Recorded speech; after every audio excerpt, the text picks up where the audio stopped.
26 साल की उम्र में राधा की शादी दिनेश के साथ की गई। जब राधा की शादी फिक्स की गई थी तब वह पढ़ाई कर रही थी, पर उम्र निकलने के साथ ही हम इसकी शादी की चिंता होने लगी थी। आपको बता दूं, राधा मेरी ही बेटी है। जब दिनेश हमें मिले तो हमें बताया गया था कि वह एक जर्नलिस्ट है। मुझे तो पहले पता ही नहीं था जर्नलिस्ट क्या होता है। जर्नलिस्ट माने वही जो पेपर में न्यूज छापते हैं। मुझे सिर्फ इतना ही पता था, लेकिन बाद में मुझे पता चला जब राधा के पापा ने मुझे बताया कि जर्नलिस्ट की काफी पहुंच होती है। इनका काम सिर्फ पेपर में न्यूज छापना नहीं और भी बहुत कुछ होता है। और इस बात पर मुझे यकीन तब हो गया जब शादी के कुछ समय बाद राधा की तबीयत खराब होती है।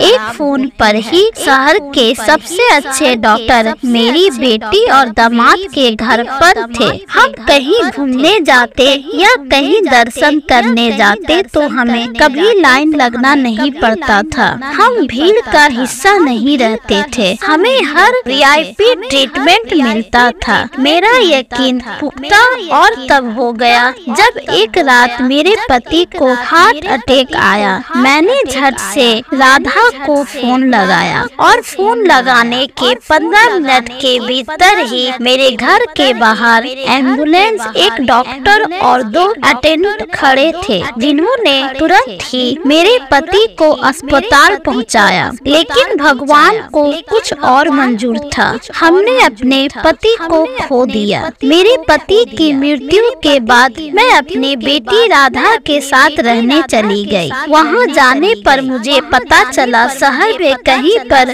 भंडारा हो तो अपने घर खाना बनाने का जरूरत नहीं होता था। शहर में कोई सेलिब्रिटी आ रहा हो तो बिना किसी पेपर या पास के हम सीधा उनसे मिल सकते थे। शहर में यदि कोई मेला लग रहा हो तो बिना टिकट लिए बड़ी ही आसानी के साथ हम अंदर चले जाते थे। और यदि कभी टिकट ले भी लिया तो मेले का ऑर्गेनाइजर छट से हमारे पैसे लौटाता था। मुझे बहुत गर्व होता है अपनी बेटी और दामाद पर, और कम से कहीं ज्यादा गर्व होता है अपने पति पर कि उन्होंने एक ऐसा हीरा जैसा दामाद हमारे लिए खोजा। और हम दोनों से कहीं ज्यादा गर्व दिनेश के माता पिता को उनके ऊपर था। राधा ने मुझे बताया कि माँ, मेरे पति की तनख्वाह ज्यादा नहीं है, कमाई भी कोई खास नहीं है, पर मोटे खर्च से हम लोग बच जाते हैं, इसलिए जितना भी आता है वह हमारे लिए काफी है। कुछ साल बाद राधा को बेटी होती है और हम लोग फिर से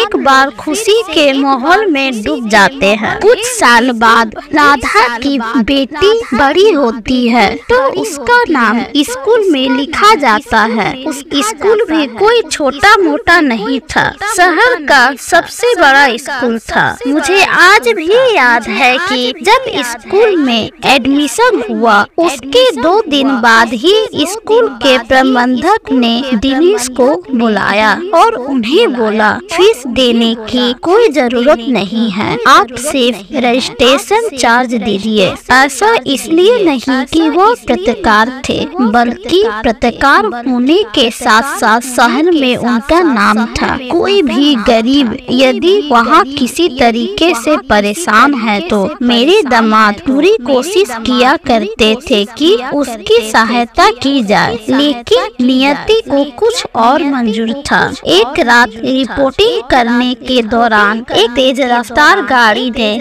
दिनेश को धक्का मार दिया। उनके मीडिया हाउस के कर्मचारियों ने तुरंत उठाकर उन्हें शहर के सबसे बड़े अस्पताल लेकर गए, जो कि एक ट्रॉमा सेंटर था, जहां पर उन्हें एडमिट करते ही डॉक्टर ने रिपोर्ट देखी और बोला, इन्हें बचाना मुश्किल है क्योंकि इनकी रीढ़ की हड्डी पूरी तरह से चूर हो चुकी है। अगर यह बच भी जाते हैं तो जिंदा लाश रहेंगे। जिसे सुनने के बाद मेरा कलेजा बैठ गया था। अभी रिपोर्ट आई ही थी तभी शहर के बड़े अधिकारियों का का फोन अस्पताल में आने लगा कि जल्दी से जल्दी इनका इलाज शुरू किया जाए। आप में से कुछ लोगों को हो सकता हो यह बात बनी हुई लगे या झूठ लगे, पर जो लोग के घर में एक वेरीफाइड पत्रकार है वह इस बात को भली भांति समझते होंगे। 3 दिन ट्रॉमा सेंटर में रहने के बाद दिनेश की मौत हो जाती है। दिनेश अपने पीछे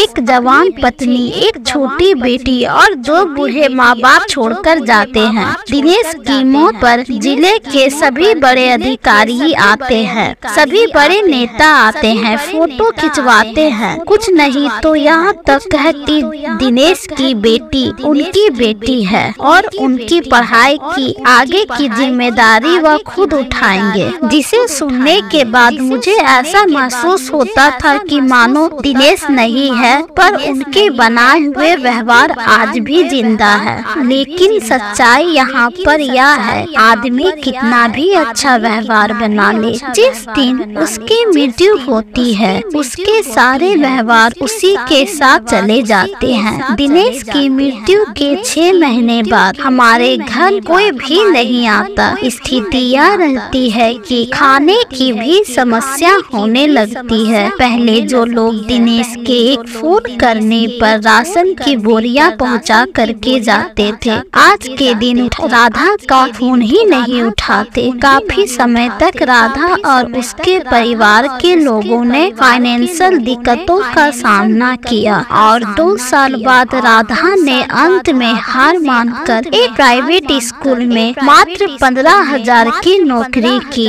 शुरुआत में मैंने कहा था कि राधा की पढ़ाई छुड़ा करके हमने उसकी शादी कर दी क्योंकि उसकी उम्र निकल रही थी। अब इस बात का पछतावा मुझे जिंदगी भर होता है। अगर राधा की पढ़ाई पूरी हुई होती तो उसे किसी छोटे स्कूल में 15,000 की नौकरी करने की जरूरत नहीं पड़ती। मैं सभी लोगों से यह कहना चाहूँगी, उम्र निकल रही हो या ना निकल रही हो, आपकी बेटी इतनी सक्षम होनी चाहिए कि यदि कल को उसका पति ना रहे तो भी उसे खाने के लिए मोहताज ना होना पड़े। भले ही आप कितने बड़े घर से हो, लेकिन आत्मसम्मान की रोटी अपने ही कमाई से मिलती है। जो दिनेश की एक फोन पर सारा काम कर जाते थे, आज के दिन राधा का हाल पूछने नहीं आते। हमारा पूरा परिवार दिनेश के भरोसे से था और दिनेश के ऊपर पूरी तरीके से निर्भर था, पर दिनेश के जाने के बाद हमारा परिवार टूट गया। मैं उन सभी माँ से गुजारिश करना चाहती हूँ जो यह सोचते हैं कि पढ़ लिख कर बेटी क्या करेगी, तो इसका जवाब यही है, भगवान ना करे जैसा मेरी बेटी के साथ हुआ है वैसा किसी और की बेटी के साथ हो, पर भविष्य कोई नहीं जानता। हमें इतना सक्षम बनाना चाहिए अपनी बेटी को कि कल को यदि इसके सपोर्ट में कोई भी ना रहे तो भी वह 2 वक्त की रोटी जुटा करके सम्मान के साथ खा सके।